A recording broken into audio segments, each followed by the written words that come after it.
रीवा की रहने वाली एक महिला जो इंसाफ पाने के लिए दर दर की ठोकर खाने को मजबूर है। ठोकर खाने के बावजूद भी उसे कहीं से राहत नहीं मिल रही है। बेबस और लाचार महिला पुलिस के चक्कर काट रही है।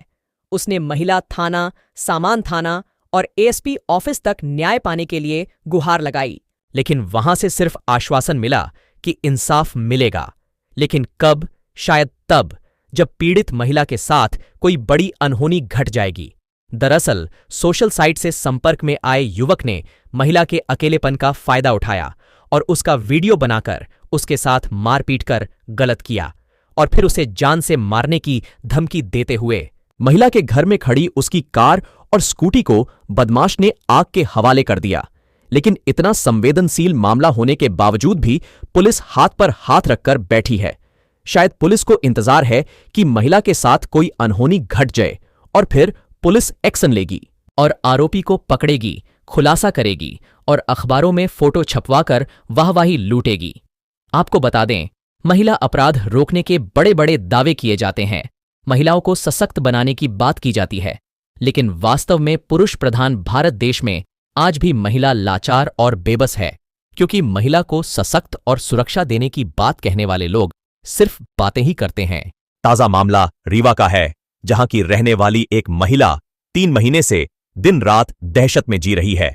महिला की एक छोटी सी भूल ने उसकी जिंदगी तो बर्बाद कर ही दी, साथ ही अब उसकी जिंदगी भी खतरे में पड़ गई है। दरअसल रीवा की रहने वाली यह महिला पेशे से चिकित्सक है। 2013 में इसकी शादी हुई, लेकिन 2017 में पति छोड़कर कहीं चला गया। महिला की एक 7 साल की बच्ची है, जिसके साथ वह अपने मायके में माता पिता के साथ रहती है। महिला को छोड़ चुके पति ने दूसरी शादी कर ली, तो महिला के परिजनों ने भी तलाक देने और दूसरी शादी करने का दबाव बनाया, जिस पर महिला ने मैट्रिमोनियल वेबसाइट में रजिस्ट्रेशन कर लिया, जहां उसकी मुलाकात गुजरात के कच्छ जिला निवासी देवशी राजाभाई से हुई। दोनों की बातचीत शुरू हुई और दोनों एक दूसरे के काफी करीब आ गए। युवक ने महिला को गुजरात बुलाया, लेकिन महिला ने पिता की तबीयत खराब होने और इलाज के लिए बाहर जाने की बात बताते हुए जाने से मना कर दिया। जब महिला ने जाने से मना कर दिया, तो युवक खुद ही रीवा आ पहुंचा और महिला को फोन कर बस स्टैंड मिलने के लिए बुलाया, जहां से महिला का घर देखने के बहाने वह घर पहुंचा। चूंकि उसे पता था महिला घर में अकेली है, उसके माँ बाप बाहर इलाज कराने गए हैं, तो वो बहाने बनाकर वहीं रुक गया। रात में महिला जब नाइट सूट पहन सो रही थी, तब उसके कपड़े हटाकर वीडियो बनाया और फोटो खींच ली। और सुबह जब महिला ने उसे जाने को बोला, तो वह नहीं गया और महिला के साथ जबरदस्ती करने लगा। इस दौरान उसने महिला के साथ मारपीट की और उसका वीडियो बनाने और वायरल करने की धमकी दी। महिला के अनुसार करीब 25 दिन वह घर में रहा और माता पिता के आने से पहले चला गया। महिला ने वीडियो वायरल होने के डर से किसी को भी घटना की जानकारी नहीं दी।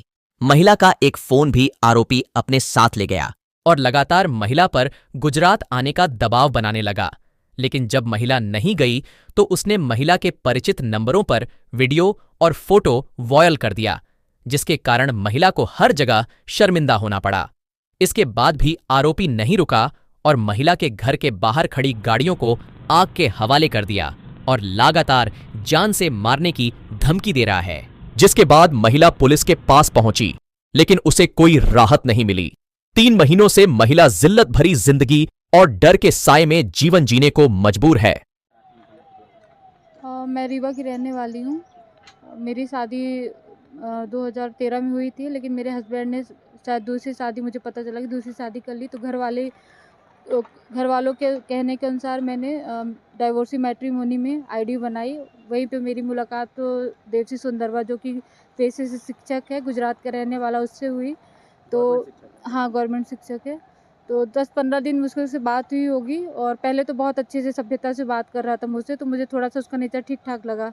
फिर उसने नॉर्मल मिलने की जिद की और इसी बीच मेरे पापा की तबीयत बहुत ज़्यादा ख़राब हो गई थी, तो मेरा भाई और मेरी मम्मी उनको लेके दुर्ग में इलाज के लिए छत्तीसगढ़ चले गए। यहाँ पे बस मैं और मेरी बेटी थी, तो वो मुझे लगातार गुजरात बुला रहा था मिलने के लिए। मैंने जब मना किया कि मैं नहीं आ पाऊँगी, तो वो खुद मतलब रीवा बोला कि मैं ही आ जाता हूँ। फिर वो रीवा आया। पहले तो नॉर्मल बोला कि मैं सिर्फ मिलने आ रहा हूँ। रीवा आया फिर यहाँ पे उसने बताया कि मेरे कुछ फ्रेंड हैं, मैं उनके यहाँ रुकूंगा और बस मिल के मैं चला जाऊँगा। लेकिन वो यहाँ पे आया और उसके बाद मेरे घर आया, मेरे साथ ही आया। फिर उसके बाद बोला कि आज रात में रुक जाने दो, मैं कल सुबह चला जाऊँगा, क्योंकि मेरे कोई ऐसे फ्रेंड नहीं है, मैंने ऐसे ही बोला था।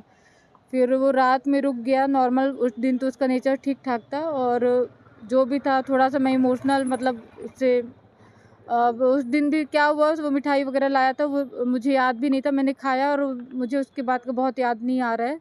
फिर सुबह मेरी नींद खुली तो मैंने उसको जाने के लिए बोला, तो उसने बोला कि मैंने तुम्हारी वीडियो वगैरह बना ली है। अचानक से उसने मुझे दिखाया तो एकदम से मैं डर गई। मेरे अश्लील वीडियो सोते वक्त, क्योंकि मैं नाइट सूट में सो रही थी, तो मेरे गाउन वगैरह ऊपर करके और भी उटपटांग तरह की वीडियो फ़ोटो वगैरह वो कर लिए थे, तो मैं उसका फिर विरोध नहीं कर पाई। उसके बाद से एकदम से उसका नेचर अलग हो गया, वो मारपीट गाली गलौज टाइप से। फिर उसके बाद से रोज़ ज़बरदस्ती सब कुछ कर रहा था मेरे साथ, और मैं और मेरी बेटी घर में अकेले, कोई था नहीं घर में।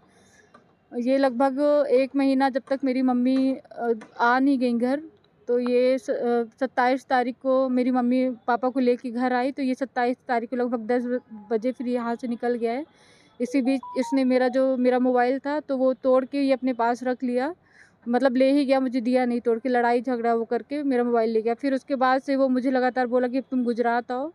जब मैंने मना किया तो उसके बाद से ये सारे मतलब धमकी देना शुरू कर दिया कि मैं सब जगह वायरल कर दूँगा। तो पहले तो नॉर्मल फ़ोटो वगैरह वायरल किया, फिर उसके बाद ये मेरी अश्लील वीडियो और ये फ़ोटो जितनी थी, तो ये लगभग 24 अप्रैल को इसने सब जगह वायरल कर दी। उसके बाद ये लगातार मुझे धमकी फिर भी देता जा रहा है, अभी भी है, मतलब रिकॉर्डिंग है मेरे पास, धमकी देता जा रहा है। और अभी 2 मई को मेरी कार जलवा दी, परसों मेरी स्कूटी जलवा दी, यानी 18 तारीख को मेरी स्कूटी जलवा दी। और मैं शिकायत तो कई जगह कर रही हूँ, लेकिन अब समझ में नहीं आ रहा कि कार्रवाई अभी नहीं हो रही कुछ। हाँ, ये सारी घटनाक्रम शुरू हुए, मतलब आपकी मुलाकात हुई, बात हुई, कितने महीने बीत चुके हैं इस दरमियान? ये घटना जैसे फरवरी से मैं भटक रही हूँ, मतलब मैं दौड़ना शुरू की हूँ फिर शिकायत के लिए। उसके कितने दिन पहले जैसे की बात जनवरी तक 27 जनवरी को तो गया ही मेरे घर से। उसके बाद से 2-3 दिन बाद से मुझे मतलब परेशान करना शुरू कर दिया। तभी से मैं आप कब शिकायत करवाई है अ, पहली बार? मैं महिला थाना, फर्स्ट टाइम महिला थाना गई थी, तो वहाँ पे आवेदन दिया, और साइबर थाना वहाँ भी गई मैं। फिर उसके बाद मैं समान थाना भी कई बार गई। फिर अभी समान थाना में मेरी 6 मई को एक एफआईआर हुई, 2 मई को मेरी कार जला दी गई, उसकी एफआईआर, और अभी मेरी स्कूटी भी जलवा दी गई। तो ये 18 मई को मतलब ये तीसरी एफआईआर हुई है। और अभी अब मुझे जान से मारने की वो धमकी भी दे रहा है कि शायद मरवा भी देगा। तो अब वही मुझे दोनों गाड़ियों को जलाने की फुटेज है आपके पास? हाँ, मेरे पास सब कुछ है। सीसीटीवी जी, जी। आज एसपी साहब से आई थी आपके? जी, मैं एसपी सर से मिली, तो अब सर ने आश्वासन तो दिया है कि मतलब कुछ होगा। अब ये है कि अब जान से मारने की धमकी दे रहा है, तो उस हिसाब से अब थोड़ी-सी मुझे डर लग रही है। तो रिक्वेस्ट है कि थोड़ा-सा इस मामले में मतलब मुझे न्याय दिलाने की आप लोग। कई जगह आप गई भटकी, अभी तक कोई नहीं हुआ? अभी तक तो कुछ नहीं हुआ है। किसी प्रकार की कोई कार्रवाई? नहीं, अभी कार्रवाई तो नहीं हुई है, बस वही एफआईआर हुआ है। एफआईआर? जी, जी। वो रहने वाला प्रॉपर कहाँ का है? जी, गुजरात का है वो, मुंद्रा में शिक्षक है, मुंद्रा कक्ष में शिक्षक है। और उसका पूरा पता रामदेव नगर, जहाँ पे वो रहता था, रामदेव नगर, बर्रोई करके, बर्रोई रोड, मुंद्रा गुजरात, वहाँ का है। महिला है जिसके साथ में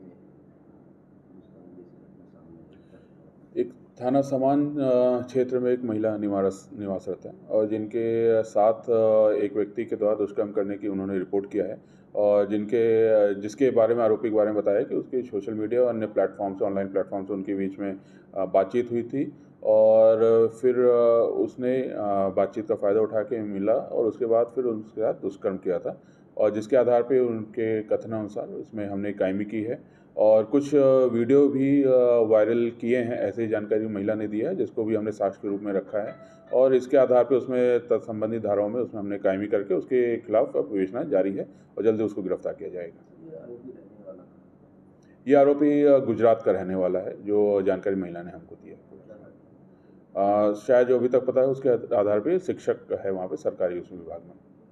ये सारी घटनाक्रमों के बाद उसने महिला ने उसी बीच एक और एफआईआर करवाई है। बिल्कुल, एक महिला के घर के बाहर एक वाहन खड़ा था, उसमें भी आगजनी हुई है और महिला ने संबंधित व्यक्ति पे ही शक जताया है, जिसके आधार पर भी हमने इसमें एफआईआर किया है और दोनों प्रकरण इसमें जांच में लिए गए हैं और जैसे संदिग्धता पाई जाएगी वैसी कार्रवाई इसमें की जाएगी।